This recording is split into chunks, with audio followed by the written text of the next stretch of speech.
बोलो जयकारा, बोल मेरे श्री गुरु महाराज की जय। सौभाग्यशाली प्रेमी गुरमुखों, बिना भजन के, बिना सिमरन के हमारे कर्म जो हैं इनका नाश नहीं होता।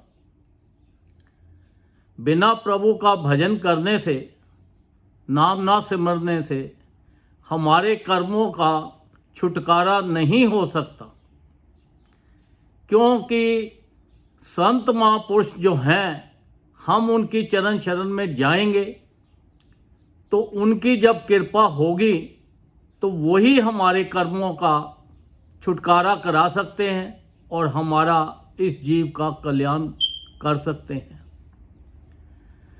अब ये जो आप ये सोचो कि अगर कोई मैला कपड़ा हो तो उसको कैसे साफ किया जाएगा। उसके लिए साबुन चाहिए और साफ पानी चाहिए, तभी वो साफ होगा। अगर मैले कपड़े को कीचड़ के साथ धोएं तो कैसे वो साफ हो सकता है? नहीं हो सकता। ऐसे ही हमारा जो मन है ये कई जन्मों से इसके ऊपर इतनी मलिन हो गया है, इतनी मैल जम चुकी है कि बस हम यही सोचते हैं कि ये जो संसार है बस यही जो कुछ है। ये संसार के अंदर हमें जितने भी सुख मिल रहे हैं, जितनी भी सुविधा मिल रही है, जितनी भी ऐशो आराम मिल रही है, ये हमारे अच्छे कर्मों का फल है। ये जो हमारे अच्छे जो कर्म हैं किए हुए हैं, ये हमारे डे बाय डे बड़ी स्पीड के साथ ख़त्म होते जा रहे हैं। हमारी जो पूंजी है वो ख़त्म होती जा रही है। तो जब ये ख़त्म हो जाएगी तो फिर हम क्या करेंगे? फिर हमारा जब टाइम आएगा तो हम हाथ मलते परेशान होते ही रह जाएंगे। हम तो यही सोचता है, मन तो यही सोचता है कि इसी के अंदर ये जो सुख सुविधा मिल रही है, इसी के साथ ही हम भगवान को भी पालेंगे और जीवन का आनंद भी ले लेंगे। ऐसा तो कभी आज तक ना हुआ है, ना कभी होगा। हमेशा जो सुख, जो संसार के कल्याण जो है हमारा, वो भजन करने से ही होगा। जितना हम भजन करेंगे, प्रभु का नाम जपेंगे, तो उससे हमारी पूंजी जो है इकट्ठी होगी। अगर आपके घर में कोई चीज़ पड़ी हो तो आप उसको ढूंढते हो तो आपको ना मिलती हो तो कोई ना कोई घर वाला आपको बताएगा कि देखो आपका ये सामान यहाँ पड़ा है, तो फिर आपको मिल जाएगा। सामान तो घर पे ही पड़ा है। ये जो मनुष्य के जीव के अंदर जो जीव है, इसके अंदर सब कुछ भरा पड़ा है। इसके अंदर रिद्धियाँ सिद्धियाँ भरी हैं, दुनिया की पूरी ताकत भरी हुई है, पर ये जीव को खुद को मालूम नहीं है कि वो कैसे ढूंढे। उसके लिए तो हमें संत महापुरुषों की ज़रूरत पड़ती है।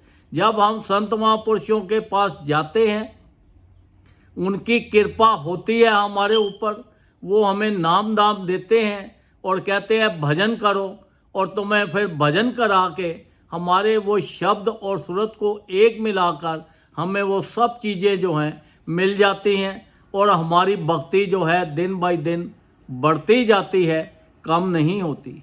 एक बार पंचम पातशाही श्री गुरु महाराज जी किसी जगह पे गए तो वहाँ पर एक गरीब ब्राह्मण था।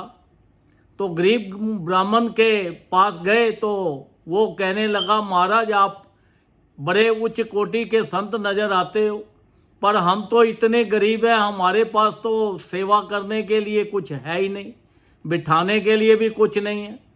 तो संत महापुरुषों ने क्या फरमाया? वो कहते हैं कि जीव जो शरीर का पेट तो कोई भी भर लेगा, पर आत्मा का आपने भरा है, आत्मा का पेट तो आपने भरा नहीं।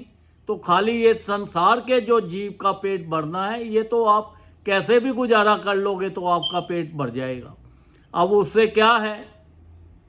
अब उन्होंने जब उसको बताया ब्राह्मण को, तो ब्राह्मण को थोड़ा सा सोच आया और सोच में वो पड़ गया कि देखो इन्होंने कितनी अच्छी बात बताई है।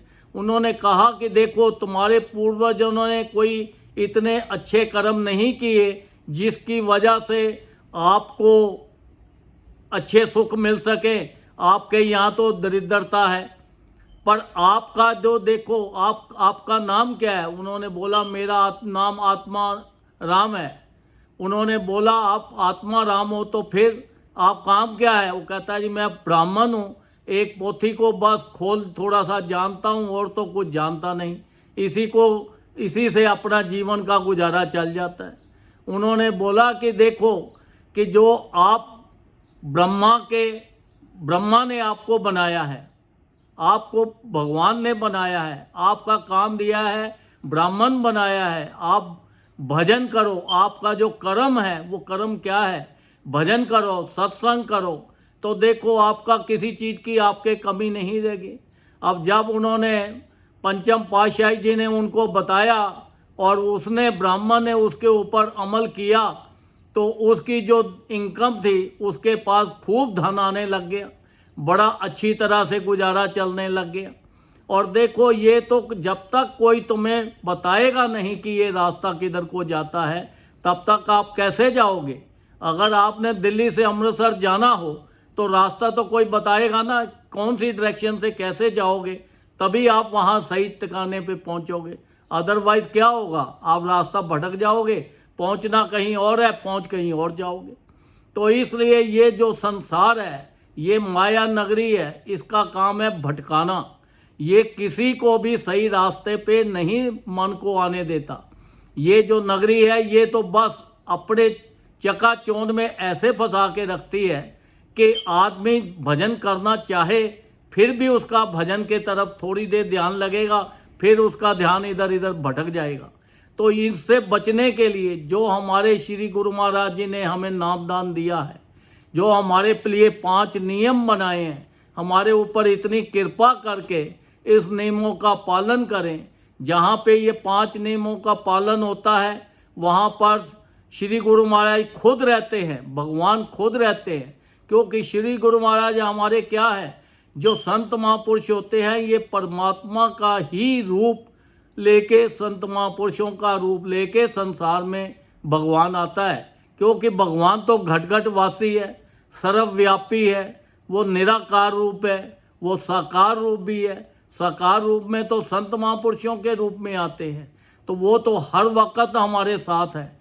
तो देखो जब हमारे ऊपर इतनी उन्होंने कृपा की तो देखो अगर हम उनकी चरण शरण में जाएंगे तो हमारे जो जितने खराब कर्म हैं वो तो कट जाएंगे और साथ में हमारे अच्छे कर्म और बनते चले जाएंगे।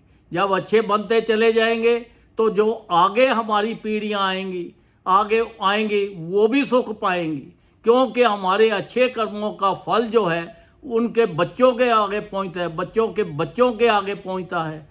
तो ये तो संत महापुरुषों की देखो इतनी अपार कृपा है, जो भी उनकी चरण शरण में जाता है उनका वो कल्याण करते हैं, उनकी कई पीढ़ियों तक उनको पार लगा देते हैं। क्योंकि ये जो संसार है इसमें तो आना जाना तो सभी का लगा रहता है, सभी के परिवार आगे बढ़ने हैं, आगे परिवार से फिर परिवार बढ़ने हैं, बिजनेस बढ़ने हैं। ये तो संसारिक जीव का एक लेखा जोखा है, ये हमारे कर्मों का फल है। जितना हमें सुख मिलता है ये हमारे अच्छे कर्मों से मिलता है। अगर हमारे ऊपर मुसीबत आ जाती है, प्रॉब्लम आ जाती है, टेंशन आ जाती है, बीमारी आ जाती है, ये भी हमारे कर्मों का फल है। पर जब हम संत महापुरुषों की शरण में जाते हैं, उनकी शरण में जाने से हमारे ये सारे पाप, हमारे जितने भी ये टेंशनें होती हैं ये सब दूर हो जाती हैं। ये थोड़े से में ही कट जाती हैं, या तो वो स्वप्न में कट जाएगी, अगर आती है तो थोड़े टाइम के लिए, थोड़े के लिए ही कट जाती है। क्योंकि उनकी अपार कृपा है। कर्मों का फल तो हमें भुगतना पड़ेगा ही। अगर हमने 10 साल बीमार रहना है तो हम 6 महीने में ही ठीक हो जाएंगे। तो देखो ये तो हमारे ऊपर इतनी संत महापुरुषों की अपार कृपा है। तो देखो हमारे कर्मों का भी नाश करते हैं, अच्छे कर्म बनाते हैं, संसार का भी सारा सुख देते हैं और परलोक का भी सारा सुख देते हैं। बिना उनकी चरण में गए तो देखो इतनी दुनिया है, सारी दुनिया तो देखो भगवान का भजन नहीं करती, सब तो उनकी तरफ नहीं लग पाते। ये तो कोई बड़े विरले लोग होते हैं।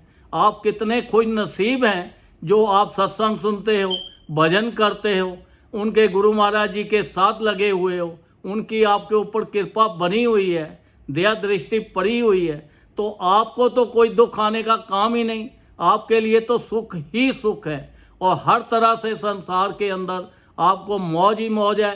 ज़्यादा से ज़्यादा जो उन्होंने नियम बनाए हैं उनका पालन करो, उनका भजन करो, उनका हर वक्त सत्संग में जाओ। जगह जगह पे सत्संग आश्रम बनाए हैं, सत्संग आश्रम में जाएंगे तो हमारा मन निर्मल हो जाएगा, हम सबके लिए अच्छा सोचेंगे, अच्छा करेंगे, और हमारा जो जीवन का जो लाभ है वो हमें पूरा ज़्यादा से ज़्यादा मिलेगा।